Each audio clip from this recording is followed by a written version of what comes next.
45 ವರ್ಷ ರಾಜಕಾರಣದ ಇತಿಹಾಸದಲ್ಲಿ ದಿವಂಗತ ಸನ್ಮಾನ್ಯ ಶ್ರೀ ಮನೋಹರ್ ತಹಸೀಲ್ದಾರ್ ಸಾಹೇಬರು ಅವರ ಪಕ್ಷವನ್ನ ಕಟ್ಟಿ ಬೆಳೆಸಿ ಹಾವೇರಿ ಜಿಲ್ಲೆಯಲ್ಲಿ ಅವರದೇ ಆಗಿರ್ತಕ್ಕಂಥ ಒಂದು ಯಾವ ಪಕ್ಷದಲ್ಲಿದ್ರು ಆ ಪಕ್ಷದ ಒಂದು ಕೇಂದ್ರ ಒಂದು ವ್ಯಕ್ತಿಯಾಗಿರ್ತಕ್ಕಂಥ ಮನೋಹರ್ ತಹಸೀಲ್ದಾರ್ ಸಾಹೇಬರು ಆ ಪಕ್ಷವನ್ನ ಅಷ್ಟೊಂದು ಬಲವಾಗಿ ಬೆಳೆಸಿರ್ತಕ್ಕಂಥ ವ್ಯಕ್ತಿ ಕೊನೆಯ ಕಾಲದಲ್ಲಿ ಆ ಪಕ್ಷವನ್ನು ಕೈ ಹಿಡಿಲಿಲ್ಲ. ಹಾನಗಲ್ ತಾಲೂಕಿನಲ್ಲಿ ಸರ್ ಸನ್ಮಾನ್ಯ ನಮ್ಮ ಎಚ್ ಡಿ ಕುಮಾರಸ್ವಾಮಿ ಅವರು ಮುಖ್ಯಮಂತ್ರಿ ಆಗಿದ್ದಾಗ ಸಾಲ ಮನ್ನಾ ಯೋಜನೆಯಲ್ಲಿ ನನ್ನ ತಾಲೂಕಿನ 38,000 ರೈತರ ಸಾಲ ಮನ್ನಾ ಆಗಿದೆ ಸರ್. ಕುಮಾರಸ್ವಾಮಿ ಸಾಹೇಬರು ಕೂಡ ನನಗೆ ಒಂದು ಆಶ್ವಾಸನೆಯನ್ನು ಕೊಟ್ಟಿದ್ದಾರೆ. ಆಯ್ತಪ್ಪ, ನೀನು ಕ್ಷೇತ್ರದಲ್ಲಿ ಓಡಾಡು, ಮುಂದಿನ ದಿನಮಾನಗಳಲ್ಲಿ ನಾವು ಏನಾದರೂ ಮಾಡಿ ಟಿಕೆಟ್ ತರತಕ್ಕಂಥ ಒಂದು ವ್ಯವಸ್ಥೆಯನ್ನು ಮಾಡ್ತೀವಿ ಅಂತಕ್ಕಂಥ ಸಂದೇಶವನ್ನು ಕೂಡ ಕೊಟ್ಟಿದ್ದಾರೆ. ಬಸವರಾಜ ಬೊಮ್ಮಾಯಿ ಸಾಹೇಬರ ಗಮನಕ್ಕೂ ಕೂಡ ತಂದಿದ್ದಾರೆ ಸರ್. ಡಿ ಕೆ ಶಿವಕುಮಾರ್ ಅವರು ಪ್ರಮಾಣ ವಚನ ತಗೊಳ್ಳಿಕ್ಕೆ ಸಿದ್ಧತೆ ಆಗ್ತಾ ಇದ್ದಾರೆ. ಅವರ ಆಡಳಿತಕ್ಕೂ ಈಗ ಪ್ರಾರಂಭವಾಗ್ತಾ ಇರುವಂತ ಆಡಳಿತಕ್ಕೂ ಮತ್ತು JDS ಮತ್ತು ಬಿಜೆಪಿ ಮೈತ್ರಿಯನ್ನು ಕೂಡ ಈ ಬಾರಿ ಕಾಂಗ್ರೆಸ್ಗೆ ಕಟ್ಟಿ ಹಾಕಿ ಮುಂದಗಡೆ ನೀವು ಅಧಿಕಾರಕ್ಕೆ ಏರ್ಲಿಕ್ಕೆ ಏನೆಲ್ಲ ಬ್ಲೂ ಪ್ರಿಂಟ್ ರೆಡಿ ಆಗ್ತಾ ಇದೆ ಮತ್ತು ಅದಕ್ಕಿಂತ ಪೂರ್ವಕವಾಗಿ ಈ ಗ್ಯಾರಂಟಿಯಿಂದ ಮುಂದೆ ಕಾಂಗ್ರೆಸ್ಗೆ ಲಾಭವಾಗಬಹುದಾ ಅಥವಾ JDS ಬಿಜೆಪಿಗೆ ನಷ್ಟವಾಗಬಹುದಾ ಅಥವಾ JDS ಬಿಜೆಪಿಗೆ ಲಾಭ ಆಗಬಹುದಾ ಸರ್?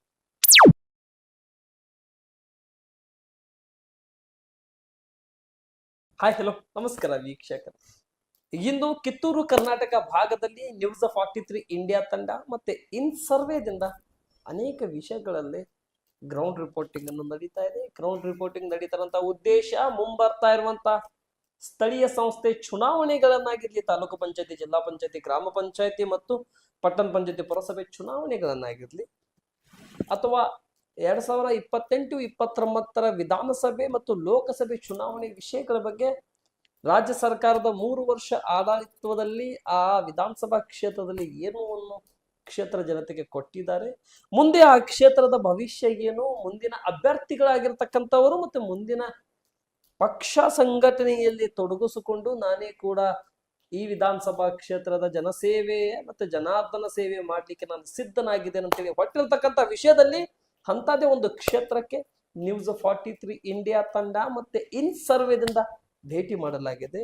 ಇಂದು ನಾವು ಭೇಟಿ ಕೊಟ್ಟಿರ್ತಕ್ಕಂಥ ಕ್ಷೇತ್ರ ಕಿತ್ತೂರು ಕರ್ನಾಟಕ ಭಾಗದ ಹಾವೇರಿ ಜಿಲ್ಲೆಯ ಹಾನಗಲ್ ವಿಧಾನಸಭಾ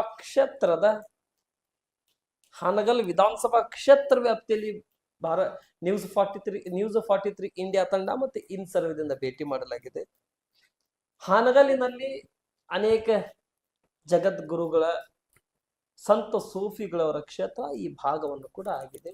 ಇಂದು ನಮ್ಮ ಜೊತೆ ಹಾನಗಲಿನ ಜಾತ್ಯತೀತ ಜನತಾದಳ ಪಕ್ಷದ JDS ಪಕ್ಷದ ತಾಲೂಕು ಅಧ್ಯಕ್ಷರವಾಗಿ ಮತ್ತು ಸಾಮಾಜಿಕ ಹೋರಾಟಗಾರರು, ನ್ಯಾಯಕ್ಕಾಗಿ ಜನಸಾಮಾನ್ಯರ ಕೂಗಿಗಾಗಿ ಹಳ್ಳಿಯಿಂದ ದಿಲ್ಲಿಯವರೆಗೆ, ಹಳ್ಳಿಯಿಂದ ಬೆಂಗಳೂರು ವಿಧಾನಸೌಧದವರೆಗೆ ಕೂಗನ್ನು ಎತ್ತುತ್ತಾ ಇಲ್ಲಿಯವರೆಗೆ ತಲುಪಿರ್ತಕ್ಕಂಥ ಮಾನ್ಯ ಶ್ರೀ ರಾಮನಗೌಡ ಬಸನಗೌಡ ಪಾಟೀಲ್ ಅವರು ನಮ್ಮ ಜೊತೆ ಇದ್ದಾರೆ.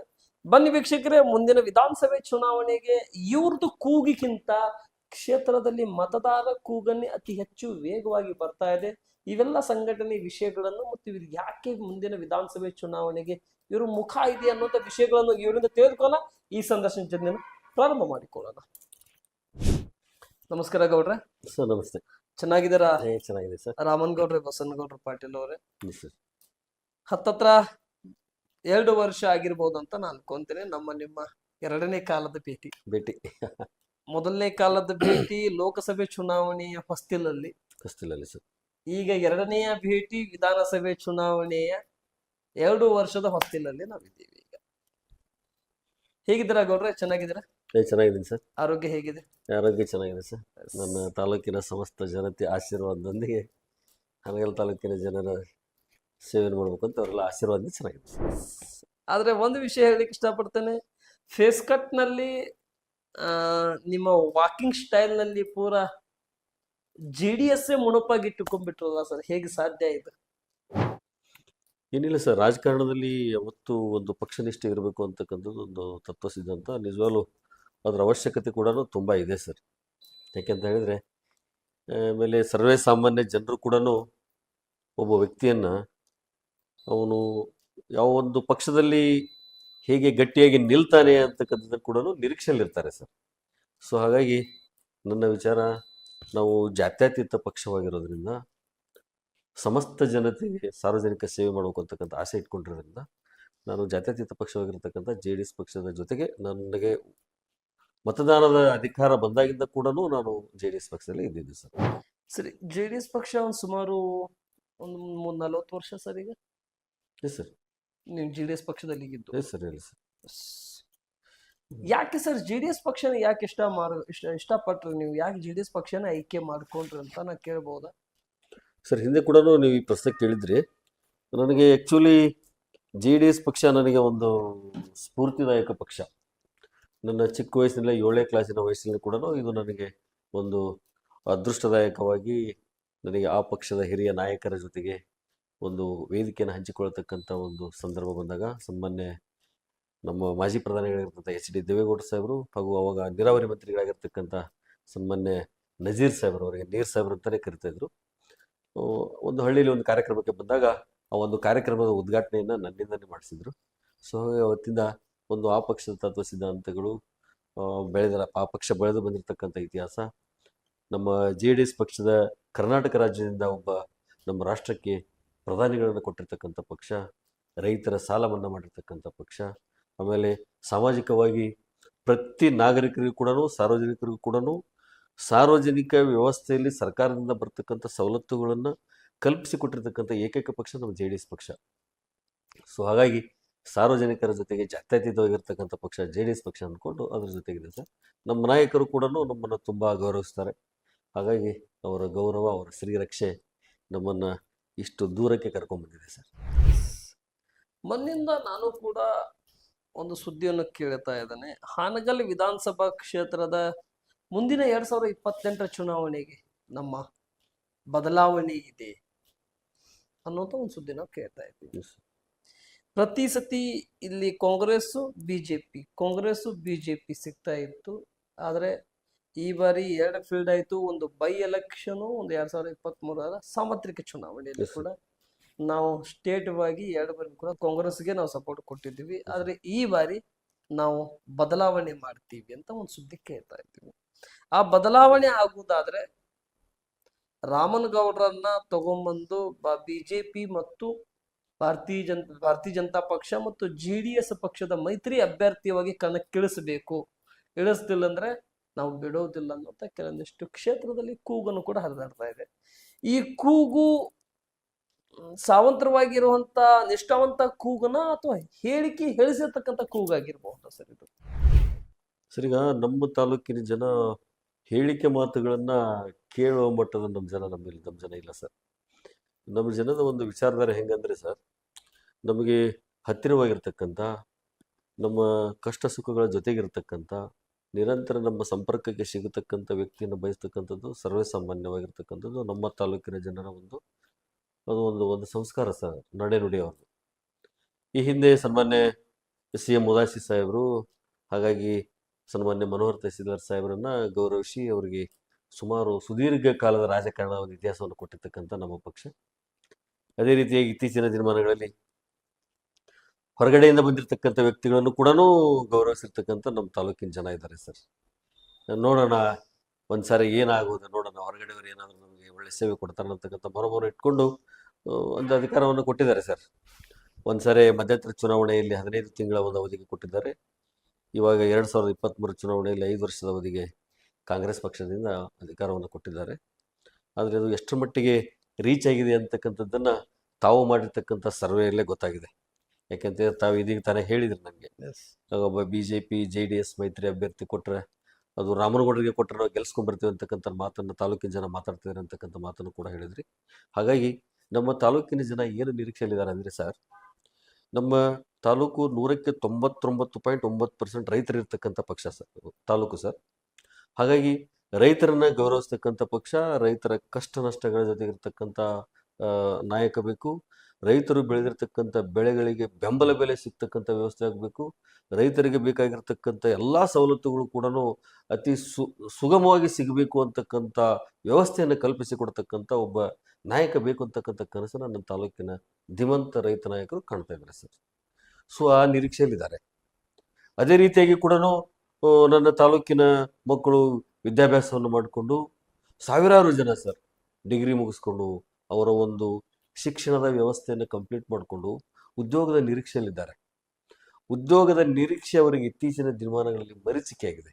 ಸೊ ಹಾಗಾಗಿ ಅವ್ರು ಏನಾದರೂ ಒಬ್ಬರು ಹೊಸಬ್ರು ಬಂದರೆ JDS ಪಕ್ಷ BJP ಮೈತ್ರಿ ಪಕ್ಷದ ಅಭ್ಯರ್ಥಿಯಾಗಿರ್ತಕ್ಕಂಥ ರಾಮನಗೌಡರು ಬಂದರೆ ಏನಾದರೂ ಒಂದು ಅವಕಾಶ ಸಿಗಬಹುದೇನೋ ಅಂತಕ್ಕಂಥ ಒಂದು ನಿರೀಕ್ಷೆಯಲ್ಲಿದ್ದಾರೆ ಸರ್. ಯಾಕೆ ಈ ಮಾತನ್ನು ನಾನು ಹೇಳ್ತಾ ಇದ್ದೀನಿ ಅಂತ ಹೇಳಿದರೆ ಸರ್, ಏನಾದರೂ ನನ್ನ ತಾಲೂಕಿನ ತಂದೆ ತಾಯಂದಿರು, ಅಣ್ಣ ತಮ್ಮಂದಿರು, ಅಕ್ಕ ತಂಗಿಯರು ಸಾರ್ವಜನಿಕ ಸೇವೆಯನ್ನು ಮಾಡಲಿಕ್ಕೆ ಮುಂದಿನ ದಿನಮಾನಗಳಲ್ಲಿ ಏನಾದರೂ ಅವಕಾಶ ಕೊಟ್ಟರೆ ನನ್ನ ಕನಸು ಸರ್, ಹಾನಗಲ್ ತಾಲೂಕಿನ ಸಮಸ್ತ ನನ್ನ ರೈತರ ಸಾಲ ಮನ್ನಾ ನನ್ನ ಪ್ರಥಮ ಗುರಿ ಸರ್. ಅದೇ ರೀತಿಯಾಗಿ ನನ್ನ ಅಕ್ಕ ತಂಗಿಯರು ಗುಂಪುಗಳಲ್ಲಿ ಸಾಲಗಳನ್ನು ಮಾಡ್ಕೊಂಡಿದ್ದಾರೆ, ಪ್ರೈವೇಟ್ ಬ್ಯಾಂಕ್ಗಳಲ್ಲಿ ಸಾಲಗಳನ್ನು ಮಾಡ್ಕೊಂಡಿದ್ದಾರೆ, ಬಂಗಾರವನ್ನು ಒತ್ತಿಟ್ಟು ದುಡ್ಡು ತಂದು ಜೀವನೋಪಾಯವನ್ನು ಮಾಡಿದ್ದಾರೆ, ಮಕ್ಕಳ ವಿದ್ಯಾಭ್ಯಾಸವನ್ನು ಕೊಡಿಸಿದ್ದಾರೆ, ಆರೋಗ್ಯವನ್ನು ರಕ್ಷಣೆ ಮಾಡಿಕೊಂಡಿದ್ದಾರೆ, ಅವರ ಕೃಷಿ ಚಟುವಟಿಕೆಗಳನ್ನು ಮಾಡಿಕೊಂಡಿದ್ದಾರೆ. ಆ ಎಲ್ಲ ಚಟುವಟಿಕೆಗಳು ಬಳಸಿರತಕ್ಕಂಥ ಆ ಒಂದು ಬಂಗಾರ ಇವನ್ನೆಲ್ಲ ಒತ್ತಿಟ್ಟು ತಂದಿರತಕ್ಕಂಥ ದುಡ್ಡನ್ನು ಕಟ್ಟಿ ಅವರು ಮರಳಿ ಅವರು ಬಂಗಾರವನ್ನು ತೆಗೆದುಕೊಳ್ಳಿಕ್ಕೆ ಆಗ್ತಾ ಇಲ್ಲ. ಈಗಿನ ಒಂದು ಸಂದರ್ಭದಲ್ಲಿ ಒಬ್ಬ ರೈತ ಒಂದು ಮಗುವನ್ನು ಮದುವೆ ಮಾಡಬೇಕು ಅಂತ ಹೇಳಿದ್ರೆ ಒಂದು ತೊಲಿ ಬಂಗಾರ ಕೊಳ್ಳೋದು ಎಷ್ಟು ಕಷ್ಟ ಇದೆ ಅಂತಕ್ಕಂಥದ್ದು ಈಗಿನ ದಿನಮಾನಗಳ ಒಂದು ಗಗನಕ್ಕೆ ಹೋಗಿರ್ತಕ್ಕಂಥ ಬಂಗಾರದ ಬೆಲೆ ಗೊತ್ತಾಗ್ತದೆ ಸರ್. ಹಾಗಾಗಿ ಅವರು ಕಷ್ಟಪಟ್ಟು ದುಡಿದು ಇಟ್ಟಿರ್ತಕ್ಕಂಥ ಸಾಲದ ರೂಪದಲ್ಲಿ ಇಟ್ಟಿರ್ತಕ್ಕಂಥ ಬಂಗಾರವನ್ನು ನಾವು ಬಿಡಿಸ್ಕೊಡ್ಬೇಕಂತ ವಿಚಾರ ಇದೆ. ನನ್ನ ತಂದೆ ಅಕ್ಕ ತಂಗಿಯರು ಮಾಡ್ಕೊಂಡಿರ್ತಕ್ಕಂಥ ಸಂಘಗಳ ಸಂಪೂರ್ಣ ಸಾಲ ಮನ್ನಾ ಕೂಡ ನನ್ನ ಕನಸಾಗಿದೆ ಸರ್. ಸೊ ಹಾಗಾಗಿ ಮತ್ತೊಂದು ವಿಚಾರ ಅಂದರೆ ಸರ್, ನನ್ನ ತಾಲೂಕಿನಲ್ಲಿ ನನ್ನ ಮುದ್ದು ವಿದ್ಯಾರ್ಥಿಗಳು PUCಯಲ್ಲಿ ಓದ್ತಕ್ಕಂಥ ವಿದ್ಯಾರ್ಥಿಗಳು ತುಂಬ ಪ್ರಭಾವವಂತರಿದ್ದಾರೆ. ಸುಮಾರು 100ಕ್ಕೆ ನೋಡಿ ಸರ್ 98%. ನಿನ್ನೆ ಒಂದು ಊರಲ್ಲಿ ನಾನು ಸೋಮಾಪುರ ಅಂತಕ್ಕಂಥ ಒಂದು ಗ್ರಾಮದಲ್ಲಿ ಒಬ್ಬ ಮುದ್ದು ವಿದ್ಯಾರ್ಥಿನ ಭೇಟಿಯಾದಾಗ 97 ಪಾಯಿಂಟ್ ಸಮಥಿಂಗ್ ಮಾಡಿದ್ದಾಳೆ. ಅವಳು ನೀಟ್ ಎಕ್ಸಾಮ್ ಬರೆದಾಳೆ, CET ಎಕ್ಸಾಮ್ ಬರೆದಾಳೆ. ಬಡವರು ಸರ್, ಕೂಲಿ ಮಾಡ್ಕೊಂಡು ತಿಂತಾರೆ. ಅವಳು ಕನಸು ಹೇಳಿದೆ, ಮಗುವಿನ ಕನಸು ನಾನು MBBS ಮಾಡ್ಬೇಕು ಅಂಕಲ್ ಅಂತಾಳೆ. MBBS ಮಾಡಬೇಕು ಅಂತಂದ್ರೆ ನೀಟಲ್ಲಿ ಸೆಲೆಕ್ಷನ್ ಆದರೆ ಅಟ್ಲೀಸ್ಟ್ ಗೌರ್ಮೆಂಟ್ ಕೋಟಾದಲ್ಲಿ ಬಂದರೂ ಕೂಡ ಆ ಒಂದು ಫೀಸ್ ತುಂಬಲಿಕ್ಕೆ, ಮುಂದಿನ ವ್ಯವಸ್ಥೆಗಳನ್ನು ಸರಿ ಮಾಡ್ಕೊಳ್ಳಿಕ್ಕೆ ಹೊಂದಿಸ್ತಕ್ಕಂಥ ಹಣದ ವ್ಯವಸ್ಥೆ ಆ ಕುಟುಂಬದಲ್ಲಿ ಆ ಮಗುಗೆ ಸಿಗ್ತಾ ಇಲ್ಲ. ಸೊ ಹಾಗಾಗಿ ನನ್ನ ಕನಸು ಏನಂತ ಹೇಳಿದ್ರೆ ಸರ್, ಮಕ್ಕಳ ಒಂದು ವಿದ್ಯಾರ್ಜನೆಯ ಜೊತೆಗೆ ನನ್ನ ಹಾನಗಲ್ ತಾಲೂಕಿನ ಸಮಸ್ತ ಜನತೆಯ ಆರೋಗ್ಯದ ರಕ್ಷಣೆಯನ್ನು ಕೂಡ ಮಾಡಬೇಕು ಅಂತಕ್ಕಂಥ ಮಹದಾಶೆ ಇದೆ ಸರ್ ನಂದು. ಯಾಕೆಂತ ಹೇಳಿದ್ರೆ ಇತ್ತೀಚಿನ ದಿನಮಾನಗಳಲ್ಲಿ ಕ್ಯಾನ್ಸರ್ ಅಂತೆ, ಪ್ಯಾರಾಲಿಸಿಸ್ ಅಂತೆ, ಬ್ಲಡ್ ಕ್ಯಾನ್ಸರ್ ಅಂತೆ, ಏನೇನೋ ಹಾರ್ಟ್ ಪೇಷಂಟ್ ಅಂತ ಎಲ್ಲ ಬರ್ತಾ ಇದ್ದಾರೆ. ಎಲ್ಲರೂ ಕೂಡ ಹೊರಗಡೆ ಇರತಕ್ಕಂಥ ಹಾಸ್ಪಿಟ್ಲಿಗೆ ಹೋಗಿ ತೋರಿಸ್ಕೊಳ್ತಕ್ಕಂಥ ವ್ಯವಸ್ಥೆ ಇದೆ. ಲಕ್ಷಾಂತರ ರೂಪಾಯಿ ದುಡ್ಡನ್ನು ಖರ್ಚು ಮಾಡ್ಕೊಳ್ತಕ್ಕಂಥ ಪರಿಸ್ಥಿತಿ ಇದೆ. ಹಾಗಾಗಿ ನನ್ನ ತಾಲೂಕಿನಲ್ಲಿ ಓದಿರ್ತಕ್ಕಂಥ ತುಂಬಾ ಒಂದು ಪ್ರತಿಭಾವಂತ ವಿದ್ಯಾರ್ಥಿಗಳನ್ನ PUC ಸೈನ್ಸಲ್ಲಿ ಪಾಸ್ ಆಗಿರ್ತಕ್ಕಂಥ 100ಕ್ಕೆ 98% ಹೀಗೆಲ್ಲ ಮಾಡಿರ್ತಕ್ಕಂಥ ಬಡ ವಿದ್ಯಾರ್ಥಿಗಳನ್ನ ಜಾತ್ಯತೀತವಾಗಿ, ಪಕ್ಷಾತೀತವಾಗಿ ಪ್ರತಿ ವರ್ಷ 25 ವಿದ್ಯಾರ್ಥಿಗಳನ್ನ ದತ್ತಕ್ಕೆ ಪಡೆದು ಅವರ MBBS ಖರ್ಚು ಸಂಪೂರ್ಣ ನಮ್ಮದೇ ಇರ್ತದೆ. ಪ್ರತಿ ವರ್ಷ 25 ಸರ್, 25 ಮುದ್ದು ವಿದ್ಯಾರ್ಥಿಗಳ ಅಡ್ಮಿಷನ್, ಅವರದ ಫೀಸ್, ಹಾಸ್ಟೆಲ್, ಅವರ ಬಟ್ಟೆ ಬರೆಯಿಂದ ಹಿಡಿದು ಅವರು ಓದ್ತಕ್ಕಂಥ ಮೆಟೀರಿಯಲ್ಸ್ ಇಂದ ಹಿಡಿದು ಅವರು ಓಡಾಡ್ತಕ್ಕಂಥ ಒಂದು ಕಾರ್ಯಚಟುವಟಿಕೆಯಿಂದ ಹಿಡಿದು ಅವರ ಆರೋಗ್ಯ ರಕ್ಷಣೆಯ ಜೊತೆಗೆ ನನ್ನ ಮುದ್ದು ಮಕ್ಕಳನ್ನ ಡಾಕ್ಟರ್ನಾಗಿ ಮಾಡಬೇಕು ಅಂತಕ್ಕಂಥ ಕನಸಿದೆ ಸರ್. ನಮ್ಮ ಹಾನಗಲ್ ತಾಲೂಕಿನ ಸಮಸ್ತ ಜನತೆ ಸೇವೆಗೆ ಅವ್ರನ್ನ ಸಿದ್ಧ ಮಾಡಬೇಕು ಅಂತ ಕನಸಿದೆ. ಅಂದರೆ ಸರ್, 5 ವರ್ಷದ ಒಬ್ಬ ಶಾಸಕನ ಅವಧಿಯಲ್ಲಿ ನನ್ನ ತಾಲೂಕಿಗೆ 125 ಜನ ಡಾಕ್ಟರ್ಸ್ ಒಂದು ಟೀಮ್ ಬರ್ತದೆ ಸರ್. 125 ಜನ ಡಾಕ್ಟರ್ಸು ಕೂಡ ವಿವಿಧ ವಿಭಾಗಗಳಲ್ಲಿ ಪರಿಣಿತರಾಗಿರ್ತಕ್ಕಂಥವರೇ ಇರ್ತಾರೆ. ಸರಿ, ಒಂದ್ ಸೆಕೆಂಡ್, ಇದ್ರ ಮಧ್ಯದಲ್ಲಿ ನಾನು ಬರ್ತಾ ಇದ್ದೀನಿ ಅಂತ ತಪ್ಪು ತಿಳ್ಕೊಳಕ್ ಹೋಗ್ಬೇಡ್ರಿ. ಈಗಿನ ತಾವು 25 ಮಕ್ಕಳಂತ ತಾವು ಹೇಳಿದ್ರಲ್ಲ, ತಾವು ಇದು ಶಾಸಕರಾದ್ಮೇಲೆ ಮಾಡ್ಬೇಕಾಗಿರ್ತಕ್ಕಂಥ ಯೋಚನೆ Yes, sir. ಈಗ ಮಾಡ್ತಾ ಇದ್ದಾರೆ. ಸರ್, ಈಗ ಆಲ್ರೆಡಿ ನಾನು ಈಗ ಎಷ್ಟು ಮಕ್ಕಳನ್ನ ತಾವು ಈ ರೀತಿ ಮಾಡಿ? ಸರ್, ಈಗ ಆಲ್ರೆಡಿ ನಾನು ನೋಡ್ರಿ ಕೆಲವೊಂದು ಕಾಲೇಜ್ಗೆ BAMS ಸ್ಟೂಡೆಂಟ್ಸ್ ಅನ್ನ ಅಡ್ಮಿಷನ್ ಮಾಡಿಸಿದ್ದೀನಿ. ಕೆಲವೊಂದು MBBS ಹೋಗ್ತಕ್ಕಂಥ ಸ್ಟೂಡೆಂಟ್ಸ್ಗಳಿಗೆ ಹಣಕಾಸಿನ ವ್ಯವಸ್ಥೆಯನ್ನು ಮಾಡಿದ್ದೀನಿ. ಕೆಲವೊಂದು ವಿದ್ಯಾರ್ಥಿಗಳು PUC ಹೋಗ್ತಕ್ಕಂಥ ವಿದ್ಯಾರ್ಥಿಗಳಿಗೆ ಅವರಿಗೆ ಅಡ್ಮಿಷನ್ ಬೇಕಾಗಿರ್ತಕ್ಕಂಥ ಫೀಸಸ್ ಆಗಲಿ ಬೇರೆ ಬೇರೆ ವ್ಯವಸ್ಥೆಗಳನ್ನು ಕೂಡ ಮಾಡ್ಕೋತಾ ಬಂದಿದ್ದೀನಿ. ಆದರೆ MBBS ಅಂತಕ್ಕಂಥ ಒಂದು ವ್ಯವಸ್ಥೆ ನಿಜವಾಗ್ಲೂ ಅದು ತುಂಬ ಒಂದು ಖರ್ಚು ವೆಚ್ಚದ ಒಂದು ವ್ಯವಸ್ಥೆ. ಆ ವ್ಯವಸ್ಥೆಯನ್ನ ಸಂಪೂರ್ಣ ಮಾಡಲಿಕ್ಕೆ ನಿಜವಾಗ್ಲೂ ಕೂಡ ನನಗೂ ಒಂದು ಶಕ್ತಿ ಬೇಕಾಗ್ತದೆ. ಆ ಶಕ್ತಿಯ ಜೊತೆಗೆ ನನ್ನ ಮುದ್ದು ವಿದ್ಯಾರ್ಥಿಗಳನ್ನ ಡಾಕ್ಟರ್ ಮಾಡಬೇಕು ಅಂತಕ್ಕಂಥ ಒಂದು ಆಶಾ ಮನೋಭಾವ ಇಟ್ಕೊಂಡಿದ್ದೀನಿ. ಈಗ ನಾನು ಮನಸ್ಸು ಮಾಡಿದ್ರೆ ಒಬ್ಬರಿಬ್ಬರನ್ನ ನಾನು ಮಾಡಿಸ್ಬೋದು. ಈಗಿರ್ತಕ್ಕಂಥ ಸಿಚುವೇಶನ್ ಒಬ್ಬರಿಬ್ಬರು ಮಾಡಿಸ್ಬೋದು. ಈಗ ಒಬ್ಬರಿಬ್ಬರನ್ನ ಮಾಡಿಸಿದ್ರೆ ಅದು ಆಕ್ಚುಲಿ ಅಷ್ಟು ಸಮಂಜಸ ಅನ್ಸೋಂಗಿಲ್ಲ ಅಂತಕ್ಕಂಥ ನನ್ನ ವಾದ. ಒಂದು ಟೀಮನ್ನೇ ಮಾಡ್ಕೊಡ್ತಾ ಹೋದ್ ಬಂದ್ರೆ ಅದು ಅನುಕೂಲ ಆಗ್ತದೆ ಅಂತಕ್ಕಂಥ ವಿಚಾರಧಾರೆ ಇಟ್ಕೊಂಡು ನಾನು ಆ ಒಂದು ವಿಚಾರಧಾರೆ ಇಟ್ಕೊಂಡಿದ್ದೀನಿ. ಸರಿ, ಹಾನಗಲ್ ವಿಧಾನಸಭಾ ಕ್ಷೇತ್ರದ ಮತದಾರರ ನಿಮ್ಮನ್ನ ಅವಕಾಶ ಕೊಡೋದಾದ್ರೆ ಇವೆಲ್ಲ ವಿಷಯಗಳ ಬಗ್ಗೆ ತಮ್ಮ ಅಜೆಂಡಾ ಇದೆ, ನಿಮ್ಮ ಧ್ವನಿ ಇದೆ. ಹಾಗಾದ್ರೆ ಮೈತ್ರಿಯಲ್ಲಿ ನಿಮ್ಮನ್ನ ಗುರುತಿಸೋದಾದ್ರೆ ನಿಮ್ಮ ಎಚ್ ಡಿ ದೇವೇಗೌಡರು, ಎಚ್ ಡಿ ಕುಮಾರಸ್ವಾಮಿಯವರು, ಜಿ ಟಿ ದೇವೇಗೌಡರು, ಬಂಡೆಪ್ಪ ಕಾಶೆಂಪುರ ಅವರು, ಈ ಭಾಗದವರು, ಮತ್ತೆ ಇವೆಲ್ಲ ಜನರು ಮತ್ತು ನೀವೆಲ್ಲ ಕೂಡ್ಕೊಂಡು ನಿಮ್ಮನ್ನ ಅವಕಾಶ ಮಾಡಿಕೊಡೋದಾದ್ರೆ ಮತ್ತು ಬಿಜೆಪಿಗೆ ಮನವೊಲಿಸೋದಾದ್ರೆ ಈ ಕ್ಷೇತ್ರದಿಂದ ಯಾವ ವಿಷಯದ ಮೇಲೆ ನೀವು ಮನವೊಲಿಸ್ಲಿಕ್ಕೆ ರೆಡಿ ಆಗ್ತೀರಿ? ನಿಮ್ಮನ್ನ ಟಿಕೆಟ್ ಅನ್ನು ತಗೊಳ್ಳಿಕ್ಕೆ ನೀವು ಯಾವ ವಿಷಯದ ಮೇಲೆ ಹೈಕಮಾಂಡ್ ಮುಂದಗಡೆ ಪ್ರತ್ಯೇಕವಾಗಿ ಕೂಗನ್ನ ಇಡ್ತೀರಿ ಸರ್?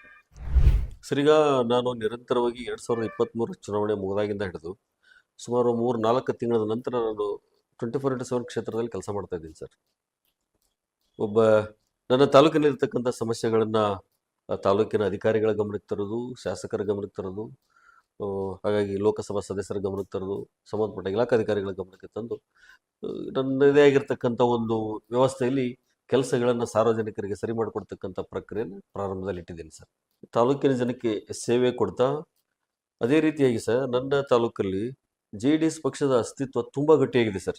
ಯಾಕೆಂತ ಹೇಳಿದ್ರೆ ಸನ್ಮಾನ್ಯ ದಿವಂಗತ CM ಉದಾಸಿ ಸಾಹೇಬರನ್ನ ಕರ್ನಾಟಕ ರಾಜ್ಯಕ್ಕೆ ಒಬ್ಬ ಮಂತ್ರಿಯಾಗಿ, ಹಾನಗಲ್ ತಾಲೂಕಿಗೆ ಒಬ್ಬ ಮಂತ್ರಿಯಾಗಿ ನಮ್ಮ ತಾಲೂಕಿಗೆ ಸೇವೆ ಕೊಡಲಿಕ್ಕೆ ಅವರನ್ನು ರೆಡಿ ಮಾಡಿರ್ತಕ್ಕಂಥ ಪಕ್ಷ ನಮ್ಮ JDS ಪಕ್ಷ ಸರ್. ಪ್ರಪ್ರಥಮವಾಗಿ ಅವರಿಗೆ ಮಂತ್ರಿ ಸ್ಥಾನವನ್ನು ಕೊಟ್ಟು ಗೌರವಿಸಿರ್ತಕ್ಕಂಥ ಪಕ್ಷ ನಮ್ಮ JDS ಪಕ್ಷ ಸರ್.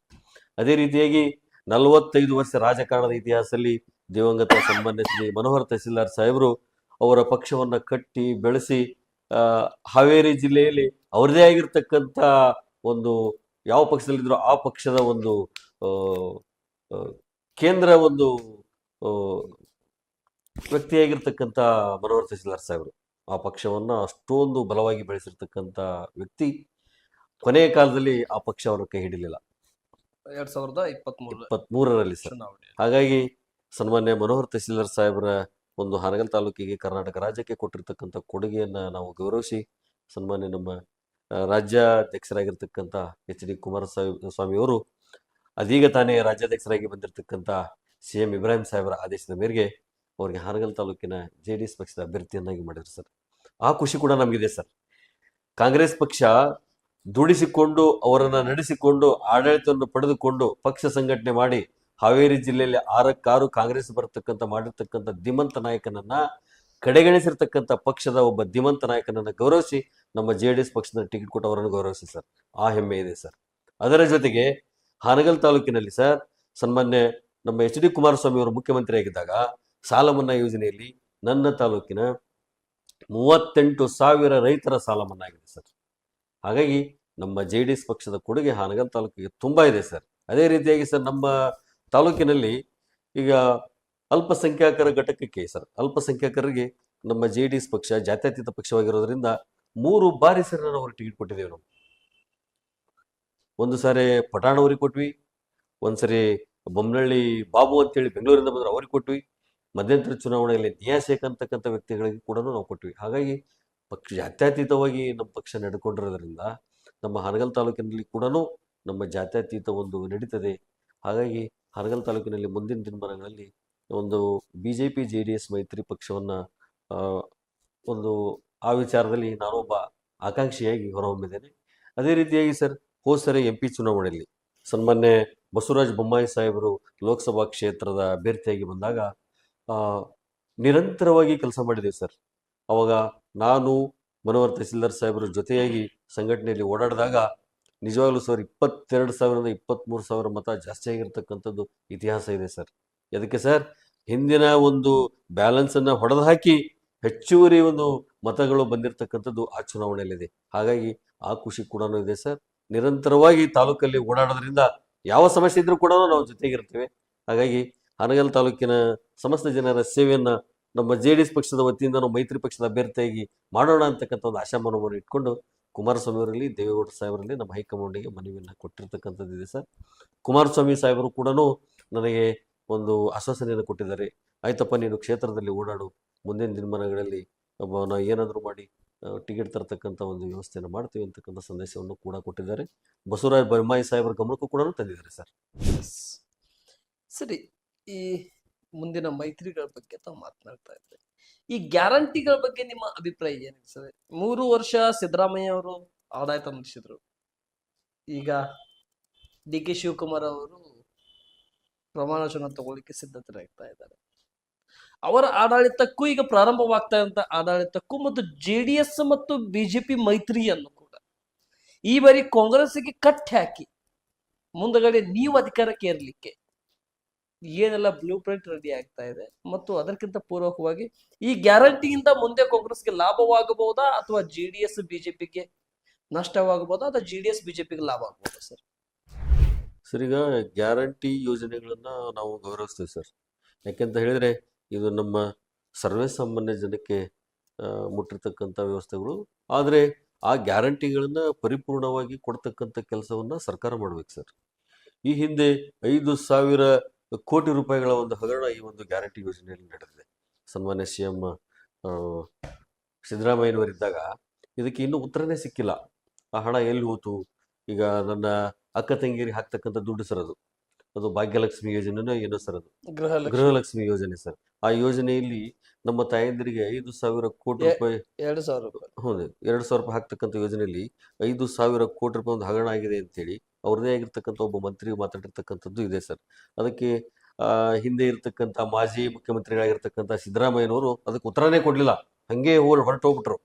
ಅದಕ್ಕೆ ಉತ್ತರ ಎಲ್ಲಿದೆ ಅಂತಕ್ಕಂಥದ್ದು ಕೂಡ ನಮಗೆ ಮರೀಚಿಕೆಯಾಗಿದೆ.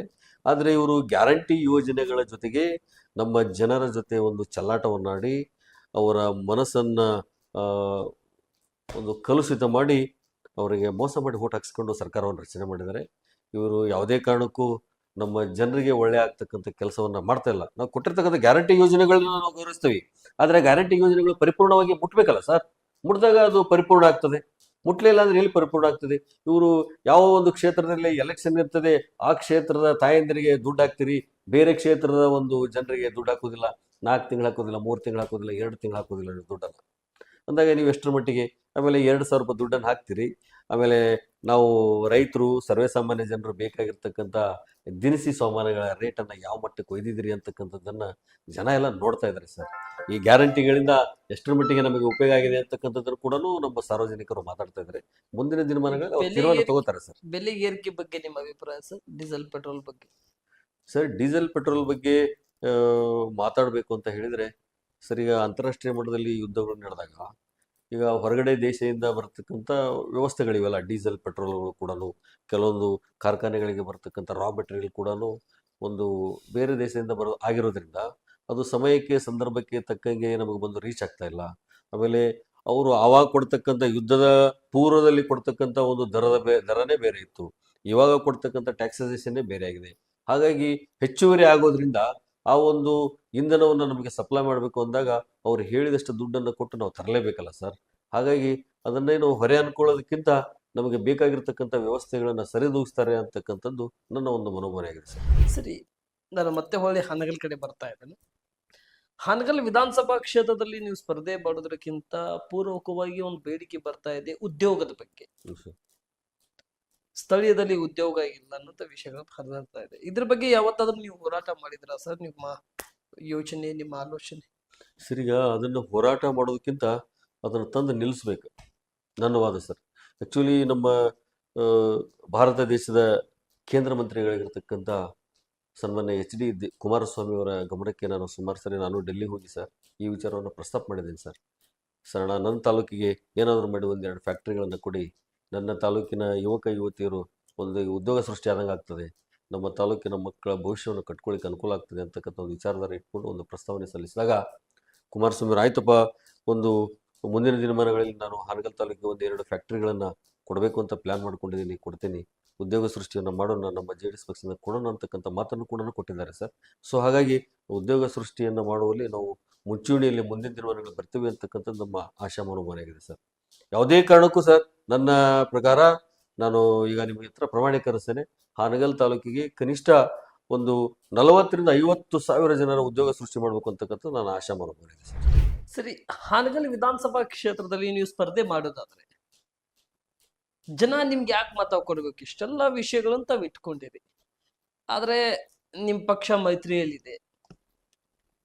ನಾಳೆ ದಿನ ಈ ಮೈತ್ರಿ ಮುಂದೆ ಏನಾಗುತ್ತೆ ಅನ್ನೋದು ಗೊತ್ತಿಲ್ಲ. ಇದು ನಾನ್ ಮಾತಾಡ್ತಾ ಇಲ್ಲ, ಜನ ಕೆಲವೊಂದಿಷ್ಟು ಭಾಗದಲ್ಲಿ ಮಾತಾಡ್ತಾ ಇದ್ದಾರೆ. ಆದ್ರೆ ಕಾಂಗ್ರೆಸ್ಗೆ ನಾವು ಅವಕಾಶ ಕೊಟ್ರೆ ನಮ್ಗಿಷ್ಟೆಲ್ಲ ಲಾಭಗಳನ್ನ ಸಿಗ್ತಾವೆ ಅಂತ ಹೇಳಿ ಕೆಲವೊಂದ್ ಜನ ಮಾತಾಡ್ತಾರೆ. ಕೆಲವೊಂದ್ ಜನ ಮಾತಾಡ್ತಾರೆ ಇಲ್ಲ ಬದಲಾವಣೆ ಆಗ್ಬೇಕಂತ ಹೇಳಿ ಮಾತಾಡ್ತಾರೆ. ಆದ್ರೆ ಇದರಲ್ಲಿ ರಾಮನ್ ಗೌಡ್ರನ್ನ ಯಾಕೆ ಮತ ಕೊಡಬೇಕು? ಕಾಂಗ್ರೆಸ್ ಪಕ್ಷಕ್ಕೆ ಬಿಟ್ಟು JDS ಪಕ್ಷದ ಮೈತ್ರಿ ಅಭ್ಯರ್ಥಿಗೆ ಬಿಜೆಪಿ ಜೊತೆ ಮನವೊಲಿಸ್ಕೊಂಡು ನಿಮ್ಮನ್ನ ಮೈತ್ರಿಯಲ್ಲಿ ಯಶಸ್ ಅನ್ನು ಕಂಡ್ರೆ ನಿಮಗೆ ಯಾಕೆ ಟಿಕೆಟ್ ಕೊಡಬೇಕು? ನಿಮಗೆ ಟಿಕೆಟ್ ಕೊಡೋದ್ರಿಂದ ಈ ಕ್ಷೇತ್ರ ಜನತೆಗೆ ಲಾಭ ಏನು ಸರ್? ಲಾಭ ಏನು, ನಷ್ಟ ಏನು ಸರ್? ಈಗ ನಾನು ಆಗ್ಲೇ ಹೇಳಿದೆ ಸರ್, ನಮ್ಮ ತಾಲೂಕು ಸಂಪೂರ್ಣವಾಗಿ ರೈತರಿಂದ ತುಂಬಿರ್ತಕ್ಕಂಥ ತಾಲೂಕು. ರೈತರನ್ನ ಸೇವೆ ಮಾಡ್ತಕ್ಕಂಥ ಮನೋಭಾವನೆ ಇರತಕ್ಕಂಥ ಒಂದು ವ್ಯವಸ್ಥೆ ನನ್ನ ತಾಲೂಕಿಗೆ ಬೇಕು. ಸೊ ಹಾಗಾಗಿ ನನ್ನ ಉದ್ದೇಶ ಹಾನಗಲ್ ತಾಲೂಕಿನ ನನ್ನ ರೈತರ ಸಾಲ ಮನ್ನಾ ಮಾಡಬೇಕು ಅಂತಕ್ಕಂಥ ಕನಸಿದೆ.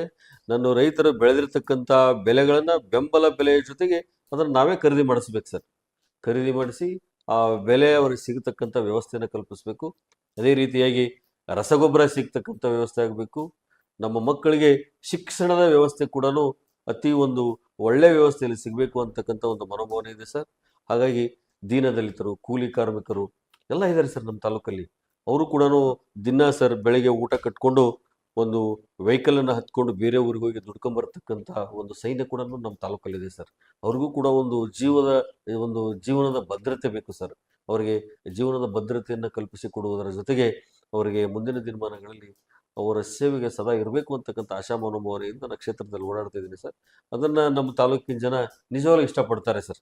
ಯಾಕೆಂತ ಹೇಳಿದ್ರೆ ಅವರು ಈಗ ನಮಗೆ ಕೊಡ್ತಕ್ಕಂಥ ಒಂದು ಅವರ ಒಂದು ಶ್ರೀರಕ್ಷೆ, ಅವರು ಕೊಡ್ತಕ್ಕಂಥ ಒಂದು ಗೌರವ, ಅದನ್ನೆಲ್ಲ ನೋಡಿದಾಗ ಇವು ಮನೆಯ ಮಗನನ್ನ ತಮ್ಮ ಸೇವೆಗೆ ಅಣಿ ಮಾಡ್ಕೊತಾರೆ ಅಂತಕ್ಕಂಥ ಒಂದು ಆಶಾ ಮನೋಭಾವನೆ ಇದೆ ಸರ್.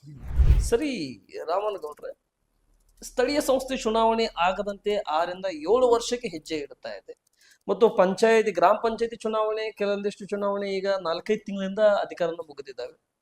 ಟೌನಿನ 4 ತಿಂಗಳು, 5 ತಿಂಗಳು, 6 ತಿಂಗಳು, 8-9 ತಿಂಗಳುಗಳನ್ನು ಕೂಡ ಆಗಿದ್ದಾವೆ. ಆದ್ರೆ ನಾನು ಹಾನಗಲ್ದು ಮಾತಾಡಿದ್ರೆ ಗ್ರಾಮ ಪಂಚಾಯತಿ, ತಾಲೂಕು ಪಂಚಾಯತಿ, ಜಿಲ್ಲಾ ಪಂಚಾಯತಿ ಚುನಾವಣೆ ಬಗ್ಗೆ ಮಾತನಾಡ್ಲಿಕ್ಕೆ ಮತ್ತು ಪುರಸಭೆ ಚುನಾವಣೆ ಮಾತನಾಡ್ಲಿಕ್ಕೆ ಹೋಗ್ತಾ ಇದ್ದೇನೆ. ಮುಂದೆ ಈ ಮೈತ್ರಿಯಿಂದ ನಿಮ್ಮ ಅಭ್ಯರ್ಥಿಗಳನ್ನ ತಾವು ಕಣಕ್ಕಿಳಿಸಿದಾಗ ಯಾವ ರೀತಿ ಗ್ರಾಮೀಣ ಭಾಗದಲ್ಲಿ ಮತ್ತು ಸಿಟಿ ಭಾಗದಲ್ಲಿ ತಾವು ಗೆಲುವಿನ ಕಹಳೆ ಮತ್ತು ಕೇಂದ್ರದ ಕೈಗಾರಿಕಾ ಮಂತ್ರಿಗಳಾಗಿರ್ತಕ್ಕಂಥ HD ಕುಮಾರಸ್ವಾಮಿ ಅವರ ನೇತೃತ್ವದಲ್ಲಿ ಮುಂದೆ ಸ್ಥಳೀಯ ಸಂಸ್ಥೆ ಚುನಾವಣೆಯಲ್ಲಿ ಯಾವ ರೀತಿ ಗೆಲ್ಲಬಹುದು? ನಿಮ್ಮ ಪಕ್ಷ ಸಂಘಟನೆ ಯಾವ ರೀತಿ ಬೆಂಬಲ ಹಿಡಿಬಹುದು ಸರ್ ನಿಮ್ಗೆ?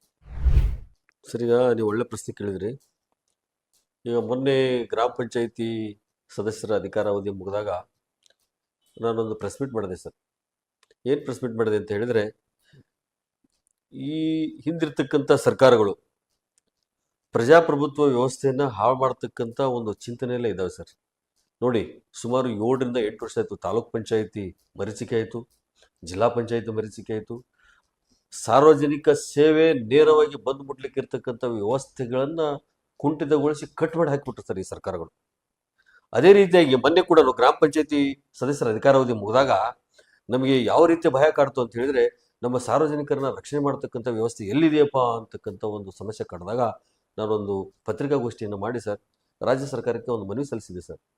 ನೀವೇನಾದರೂ ಚುನಾವಣೆಯನ್ನು ಮಾಡೋದು ಏನಾದರೂ ಮುಂದೂಡಿಸೋದು ಆದರೆ ಈಗಿರ್ತಕ್ಕಂಥ ಹಾಲಿ ಸದಸ್ಯರುಗಳನ್ನ ಅಧಿಕಾರಾವಧಿಯನ್ನ ಮುಂದುವರಿಸಿ, ನೆಕ್ಸ್ಟ್ ನೀವು ಯಾವಾಗ ನೋಟಿಫಿಕೇಶನ್ ಮಾಡ್ತಿರೋ ಆವಾಗಿಂದ ಅಲ್ಲಿವರೆಗೂ ಅವರ ಅಧಿಕಾರಾವಧಿಯನ್ನು ತಾವು ಕಂಟಿನ್ಯೂ ಮಾಡಬೇಕು ಅಂತಕ್ಕಂಥ ಒಂದು ಪ್ರೆಸ್ ಮೀಟ್ ಅನ್ನು ಮಾಡಿ ಒಂದು ಚಳವಳಿಯನ್ನು ಕೂಡ ನಾವು ಮಾಡಿದ್ವಿ ಸರ್ ಹಾನಗಲ್ ತಾಲೂಕಿನ JDS ಪಕ್ಷದ ವತಿಯಿಂದ. ಅದೇ ರೀತಿಯಾಗಿ ಸರ್, ಈ ಒಂದು ತಾಲೂಕ್ ಪಂಚಾಯತ್, ಜಿಲ್ಲಾ ಪಂಚಾಯತ್, ಗ್ರಾಮ ಪಂಚಾಯತ್ ಚುನಾವಣೆಯಲ್ಲಿ ನಮ್ಮ ತಯಾರಿ ಯಾವ ಮಟ್ಟಕ್ಕಿದೆ ಅಂತ ಹೇಳಿದ್ರೆ ಸರ್, ಈಗ ಆಲ್ರೆಡಿ ಸರ್ ನಾನು ಬೂತ್ ಮಟ್ಟದ ಕಾರ್ಯಕ್ರಮಗಳನ್ನ ಪ್ರತಿ ಗ್ರಾಮದಲ್ಲಿ ಕೂಡ ಚಾಲು ಇಟ್ಟಿದ್ದೀನಿ ಸರ್.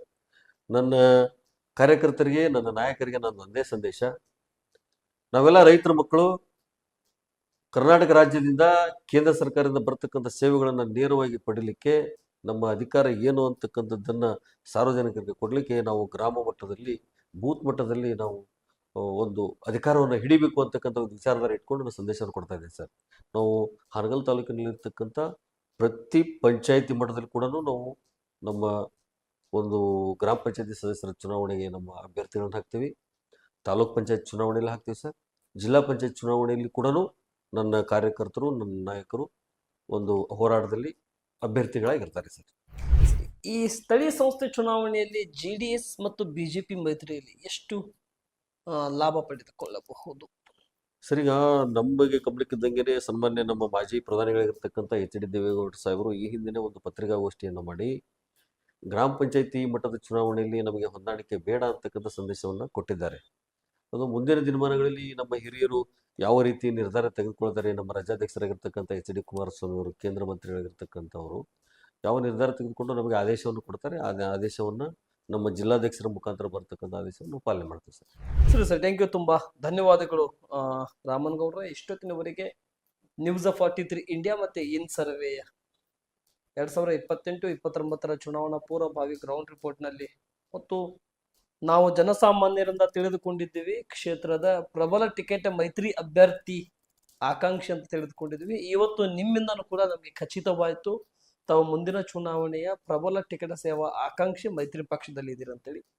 ಕೊನೆಯದಾಗಿ ಹಾನಗಲ್ ವಿಧಾನಸಭಾ ಕ್ಷೇತ್ರದ ಮತ ಬಾಂಧವರಿಗೆ ನ್ಯೂಸ್ ಆಫ್ 43 ಇಂಡಿಯಾ ತಂಡ ಮತ್ತೆ ಇನ್ ಸರ್ವೆದಿಂದ ನಡೆದ ಸಂದರ್ಶನ ಮುಖಾಂತರದಿಂದ ಒಂದು ಮುಂದಿನ ಚುನಾವಣೆಯ ಪ್ರಬಲ ಆಕಾಂಕ್ಷಿ ಮತ್ತು ಸ್ಥಳೀಯ ಸಂಸ್ಥೆ ಚುನಾವಣೆಯ ದೂರದೃಷ್ಟಿಕೋನ ಇಟ್ಟುಕೊಂಡು ಮತ್ತು ವಿಧಾನಸಭೆಯ ಸಂಘಟನೆಗಿಂತ ಅಭ್ಯರ್ಥಿ ಚುನಾವಣೆ ಸಹಜ, ನನ್ನ ಸಂಘಟನೆ ನನ್ನ ಪಕ್ಷ ಅನ್ನೋದು ಬಹಳ ಮುಖ್ಯ ಅನ್ನೋ ತಾವೇನು ಮುಂದೆ ಹೋಗ್ತಾ ಇದ್ರಿ.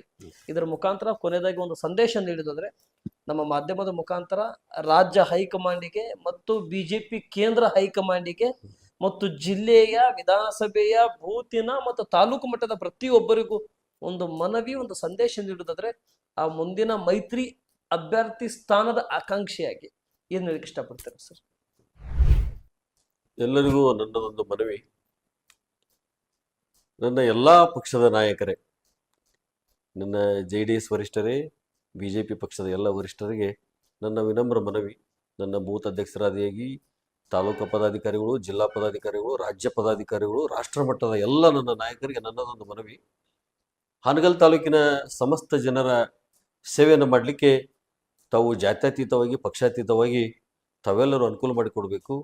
ಅದೇ ರೀತಿಯಾಗಿ ನಾ ಮೈತ್ರಿ ಪಕ್ಷದ ಒಬ್ಬ ನಿಮ್ಮ ಸೇವಕನಾಗಿ ಎಲ್ಲರ ಸೇವೆಯನ್ನು ಮಾಡಿ ತಮ್ಮೆಲ್ಲರ ವಿಶ್ವಾಸ ಗಳಿಸ್ತಕ್ಕಂಥ ಕೆಲಸವನ್ನ ನಾ ಮಾಡ್ತೀನಿ ಅಂತಕ್ಕಂಥ ಸಂದೇಶವನ್ನು ಕೊಡ್ತಾ ಹಾನಗಲ್ ತಾಲೂಕಿನ ಸಮಸ್ತ ಜನತೆಗೆ ನನ್ನದೊಂದು ಮನವಿ, ನಿಮ್ಮ ಸೇವೆ ಮಾಡಲಿಕ್ಕೆ ಈ ನಿಮ್ಮ ಮನೆಯ ಮಗ, ಮಣ್ಣಿನ ಮಗನನ್ನ ತಾವೆಲ್ಲರೂ ಹರಿಸಿ ಹಾರೈಸಿ ಆಶೀರ್ವಾದ ಮಾಡ್ತಕ್ಕಂಥ ಕೆಲಸವನ್ನು ಮಾಡಿ ನಿಮ್ಮ ಸೇವೆಗೆ ನನ್ನನ್ನು ಸಿದ್ಧರಾಗಿ ಮಾಡ್ತೀರಿ ಅಂತಕ್ಕಂಥ ಆಶಾ ಮನೋಭಾವ ಇಟ್ಕೊಂಡು ತಾಲೂಕಿನಲ್ಲಿ ಪಕ್ಷ ಸಂಘಟನೆ ಮಾಡ್ತಾ ಇದ್ದೇನೆ. ಬಂಧುಗಳೇ, ನಿಮ್ಮ ಆಶೀರ್ವಾದವೇ ನನಗೆ ಶ್ರೀರಕ್ಷೆ ಅಂತಕ್ಕಂಥ ಸಂದೇಶವನ್ನು ಕೊಡಲಿಕ್ಕೆ ಬಯಸ್ತೇನೆ. ಕೇಂದ್ರ ಬಿಜೆಪಿ ಹೈಕಮಾಂಡ್ ಮೈತ್ರಿ ಮತ್ತು ರಾಜ್ಯ JDS ಹೈಕಮಾಂಡಿಗೆ ಮತ್ತು ಜಿಲ್ಲೆಯ ಮುಖಂಡರಿಗೆ ಏನ್ ಹೇಳಕ್ಕೆ ಇಷ್ಟಪಡ್ತಾರೆ ಸರ್? ಸರ್, ಹೈಕಮಾಂಡಿಗೆ ನನ್ನದೊಂದು ಮನವಿ ಏನಂತ ಹೇಳಿದ್ರೆ ಸರ್, ಇಷ್ಟು ದಿನನೂ ಕೂಡ ನನ್ನ ತಾಲೂಕಿಗೆ ನನ್ನ JDS ಪಕ್ಷದ ಹೈಕಮಾಂಡ್ನಿಂದ ಹೊರಗಡೆಯವರಿಗೆ ಟಿಕೆಟ್ ಕೊಟ್ಟಿರ್ತಕ್ಕಂಥದ್ದಿದೆ ಸರ್. ಹಾಗಾಗಿ ಮುಂದಿನ ದಿನಮಾನಗಳಲ್ಲಿ ಅಂತ ಒಂದು ಪ್ರಕ್ರಿಯೆ ನನ್ನ ತಾಲೂಕಿಗೆ ನನ್ನ JDS ಪಕ್ಷದಿಂದ ನಡೆಯೋದು ಬೇಡ ಸರ್. ಅದೇ ರೀತಿಯಾಗಿ BJP ಪಕ್ಷದವರಿಗೂ ಕೂಡ ನನ್ನದೊಂದು ಮನವಿ, ಮೈತ್ರಿಯಲ್ಲಿ ಕೂಡ ಹಾನಗಲ್ ತಾಲೂಕಿನ ಮಣ್ಣಿನ ಮಕ್ಕಳಿಗೆ ತಾವು ಸೇವೆ ಮಾಡಲಿಕ್ಕೆ ಅವಕಾಶವನ್ನು ಕಲ್ಪಿಸಿಕೊಟ್ರೆ ನಮ್ಮ ತಾಲೂಕಿನ ಜನ ಯಾವುದೇ ಕಾರಣಕ್ಕೂ ಆ ಒಂದು ವ್ಯವಸ್ಥೆಯನ್ನ, ಆ ಒಂದು ಪರಿಸ್ಥಿತಿಯನ್ನ ಯಾವುದೇ ಕಾರಣಕ್ಕೂ ಗೌರವಿಸಿ ನಮ್ಮನ್ನು ಆಶೀರ್ವಾದ ಮಾಡ್ತಾರೆ ಅಂತಕ್ಕಂಥ ಸಂದೇಶವನ್ನ ಈ ವಾಹಿನಿಯ ಮುಖಾಂತರ ಕೊಡ್ತಾ ಇದ್ದೇನೆ ಬಂಧುಗಳು. ಥ್ಯಾಂಕ್ ಯು, ತುಂಬಾ ಧನ್ಯವಾದಗಳು. ಇಷ್ಟೊತ್ತಿನವರೆಗೆ ಜನಪರ ನಾಯಕ, ಹಾನಗಲ್ ವಿಧಾನಸಭಾ ಕ್ಷೇತ್ರದ JDS ಪಕ್ಷದ ರೈತರ ಕಣ್ಮಣಿ ಮತ್ತು ರೈತನ ಮಗನಾಗಿ ಮಾಜಿ ಪ್ರಧಾನಿಯಾಗಿರ್ತಕ್ಕಂಥ HD ದೇವೇಗೌಡರು ಕೂಡ ಮಣ್ಣಿನ ಮಗನಾಗಿ ಮುಂದುವರೆದರು. ಅವರ ಪುತ್ರನಾಗಿರ್ತಕ್ಕಂಥ ಮಾಜಿ ಮುಖ್ಯಮಂತ್ರಿ ಮತ್ತು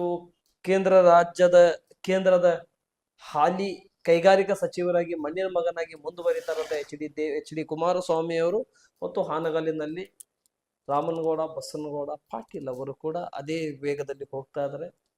ತುಂಬಾ ಧನ್ಯವಾದಗಳು ಸರ್. ಮೈತ್ರಿ ಅಭ್ಯರ್ಥಿಯಾಗಿ ತಾವು ಮುಂದುವರಿತಾ ಇದ್ರಿ. ಆ ಭಗವಂತ ಈ ಕ್ಷೇತ್ರದ ಮತಬಾಂಧವರು ನಿಮ್ಮನ್ನ ಆಶೀರ್ವಾದ ಮಾಡಲಿ. ಹೈಕಮಾಂಡ್ ಕೂಡ ಆದಷ್ಟು ಬೇಗ ನಿಮ್ಮ ಮಾತಿಗೆ ಗೌರವ ಕೊಟ್ಟು ಆ ಒಂದು ಕೆಟಗರಿವನ್ನು ಯಾವ ರೀತಿ ಮೀಸಲವಾಗಿ ಇಡ್ತಾರೆ ಅದೇ ರೀತಿ ಒಂದು ವರ್ಷ ಮುಂಚಿತವಾಗಿ ನಿಮ್ಮ ವಿಧಾನಸಭೆ ಕ್ಷೇತ್ರದ ಟಿಕೆಟ್ ಅನ್ನು ಕೂಡ ನಿಮಗೆ ಮೀಸಲವಾಗಿ ಇಡಲಿ ಅಂತ ಹೇಳುತ್ತಾ ಸಂದರ್ಶನ ಮುಗಿಸ್ತಾ ಇದ್ದೇನೆ. ಆ ದೇವರು ಒಳ್ಳೆದನ್ನು ಮಾಡ್ಲಿ, ರೈತನ ಮಗನಿಗೆ ಅವಕಾಶ ಸಿಗ್ಲಿ ಅಂತ ಹೇಳೋದ ಸಂದರ್ಶನ ಮುಗಿಸ್ತಾರೆ. ನಮಸ್ತೆ, ಜೈ ಸರ್, ಥ್ಯಾಂಕ್ ಯು.